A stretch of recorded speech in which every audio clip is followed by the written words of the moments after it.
കൃത്യം 5:30 ആയപ്പോൾ തന്നെ എഴുന്നേറ്റിട്ട് 15 മിനിറ്റ് കൊണ്ട് ഷീട്ട് ഷൂട്ട് എന്ന് പറഞ്ഞ് റെഡിയായി. 5:45 ആയപ്പോഴത്തേക്ക് ഞാൻ ഇറങ്ങാൻ റെഡിയായി. അതെ, എവിടാണ്ട് പോകാൻ നിൽക്കുകയാണെന്ന് മനസ്സിലായില്ലേ? ഞാനൊരു മേക്ക് ഓവർ വർക്കിന് പോകാൻ നിൽക്കുകയാണ്. വർക്ക് വരുന്നത് മുളക്കുഴ എന്ന് പറഞ്ഞ സ്ഥലത്താണ് കേട്ടോ.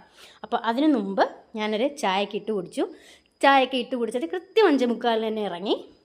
കറക്റ്റ് 6 മണിയായപ്പോൾ പന്തളത്ത് എത്തിയിട്ടുണ്ടായിരുന്നു കേട്ടോ. 6:30 ആയപ്പോൾ മുളക്കുഴ എന്ന സ്ഥലത്ത് ബ്രൈഡിൻ്റെ വീട്ടിലെത്തി. ഇതാണ് നമ്മുടെ ബ്രൈഡിൻ്റെ വീടെന്ന് പറയുന്നത്. എന്നെയും കാത്ത് പുള്ളിക്കാരി കുളിച്ച് റെഡിയായിട്ട് അങ്ങനെ ഇരിപ്പുണ്ടായിരുന്നു കേട്ടോ.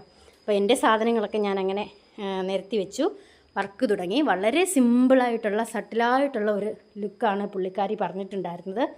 കണ്ണിന് മാത്രം കുറച്ച് വാലിട്ട് എഴുതണം, കട്ടിക്കെഴുതണം, അടിക്കണ്ണും മേൽക്കണ്ണും ഒക്കെ എഴുതണമെന്ന് പറഞ്ഞ് പുള്ളിക്കാരി അങ്ങനെയാണ് സ്ഥിരം ചെയ്യുന്നത്. അതുകൊണ്ട് അത് മാത്രമല്ലായിരുന്നു പ്രത്യേകിച്ച് ചെയ്യാനുള്ളത്. അപ്പോൾ അതെ, അവരുടെ വകയൊരു ചെറിയ ദക്ഷിണയും കാര്യങ്ങളൊക്കെ തന്നു. അപ്പോൾ ഞാൻ അവിടുന്ന് ഇറങ്ങുന്ന ടൈമിൽ അവർ ഫോട്ടോഷൂട്ടും കാര്യങ്ങളൊക്കെ ചെയ്യുന്നുണ്ടായിരുന്നു കേട്ടോ. ഇതാണ് നമ്മുടെ ബ്രൈഡിൻ്റെ ഫൈനൽ ലുക്ക്. ഞാനൊരു 9 മണി ആയപ്പോഴത്തേക്കിന് 9:30 ആയപ്പോഴത്തേക്കിന് നമ്മളുടെ വീട്ടിൻ്റെ സൈഡിൽ വന്നു. ഫൈനൽ ലുക്ക് ഇതായിരുന്നു. ഇപ്പോൾ ഫൈനൽ ലുക്ക് നിങ്ങൾക്ക് ഇഷ്ടപ്പെട്ടിട്ടുണ്ടെങ്കിൽ എന്തോ ആയാലും കമൻറ്റ് ചെയ്യണം. അപ്പോൾ അടുത്തൊരു വർക്കിൻ്റെ വിശേഷങ്ങളെ കാണുന്നത് വരെ ടാറ്റാ.